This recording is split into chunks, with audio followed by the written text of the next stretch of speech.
Welcome back to Close Up. To get some perspective on the incoming administration and the years ahead, we're going to turn this morning to two men who have the benefit of decades of experience in New Hampshire and national politics. DNC Committeeman Billy Shaheen and longtime GOP political guru Tom Rath. Welcome, gentlemen. Good morning. Welcome. Thanks. Let's start with you, Mr. Shaheen, and Joe Biden. This is a man you've known as a friend for decades. He's facing bigger problems coming into office than any president in a long, long time. What makes you confident that he's up to the challenge? Well, one of the reasons why actually I joined the Biden team is because in my own analysis, I figured who's the guy that knows Washington best? He often refers to the work ponies and the show ponies, the ones who can actually get the work done and the ones who just like the title. And he has an ability to know a lot of men and women, both Republican and Democrat, that can get the work done. And I think you can see that now with who he's selecting and the way he's approaching this thing.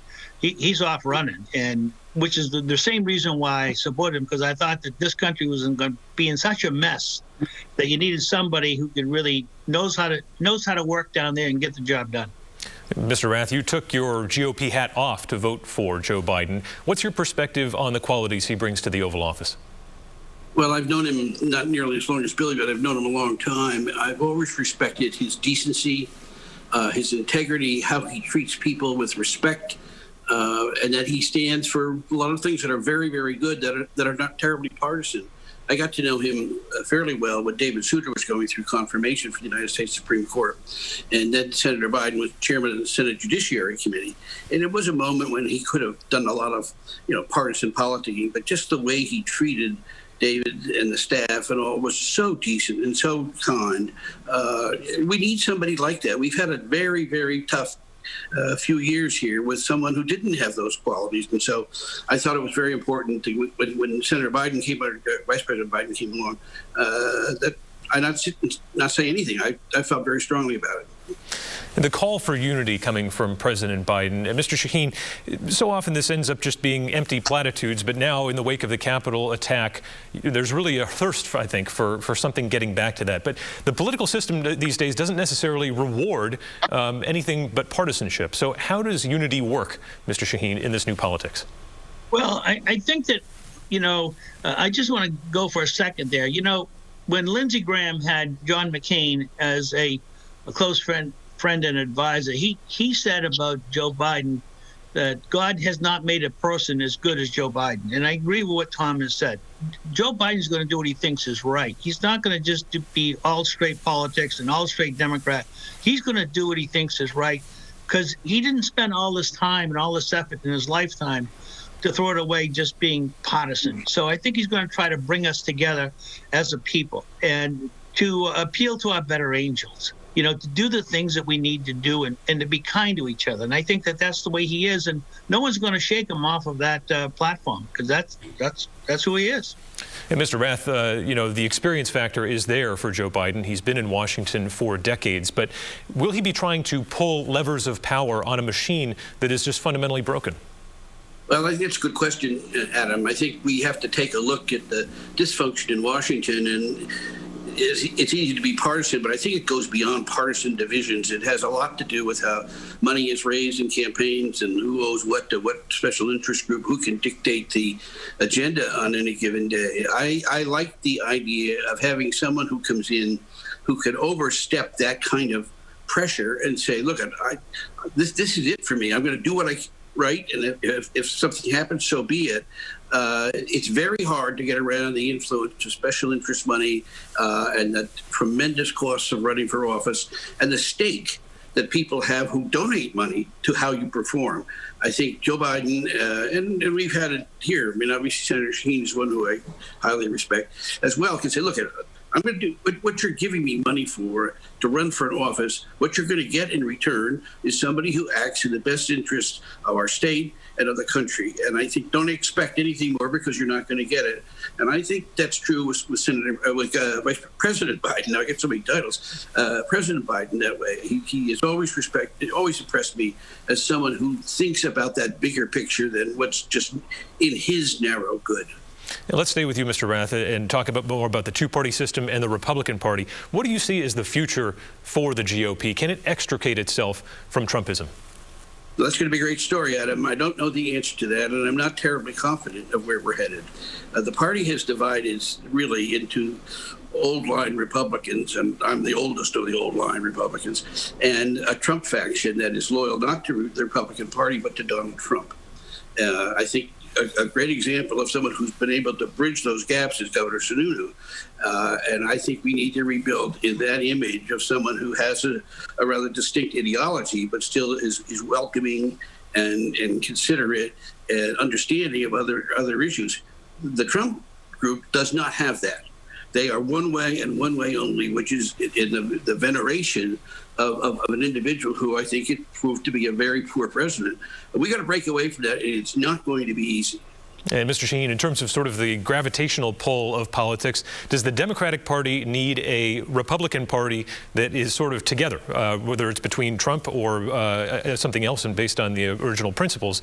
Does the Democratic Party need that to move forward? Is it hard to operate in a system where one or both parties are kind of falling apart? I think our country, I agree with Tom, I think our country needs two parties, and two good parties. You know, when I was a young man, I was born and raised in New Hampshire.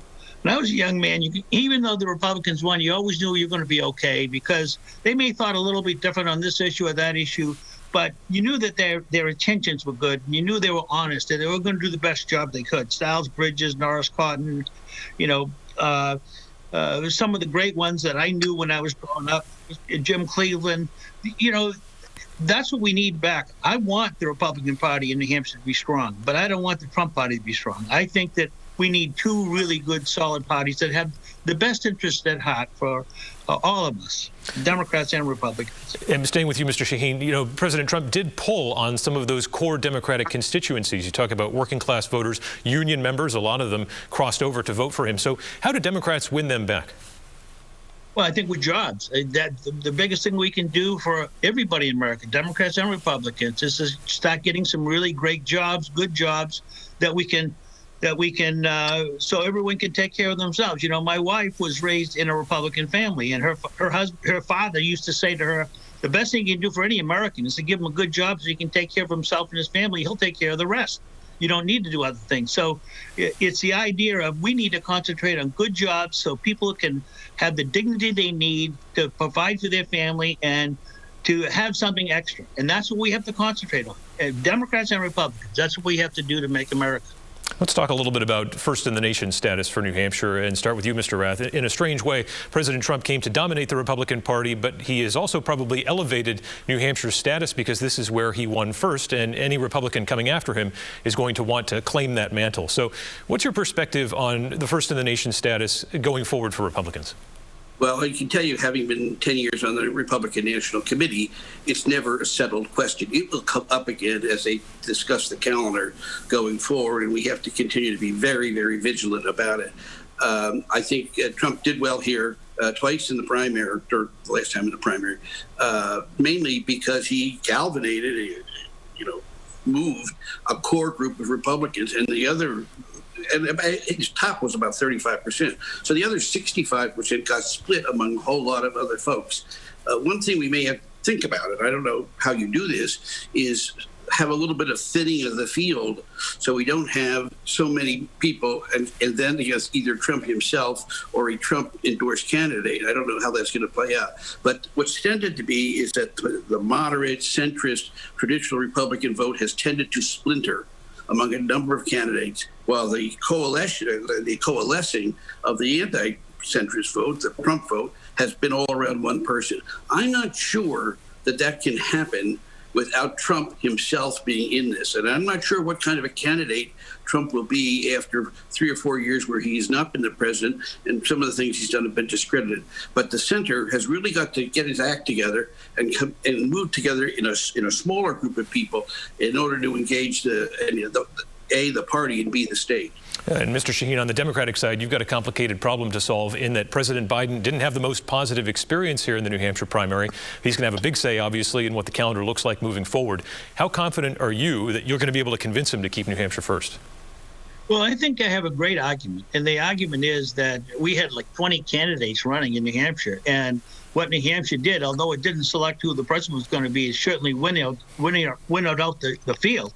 and that was to his advantage. I mean, if South Carolina would have been first in the nation with 24 candidates, I don't think Joe Biden would have won the way he won.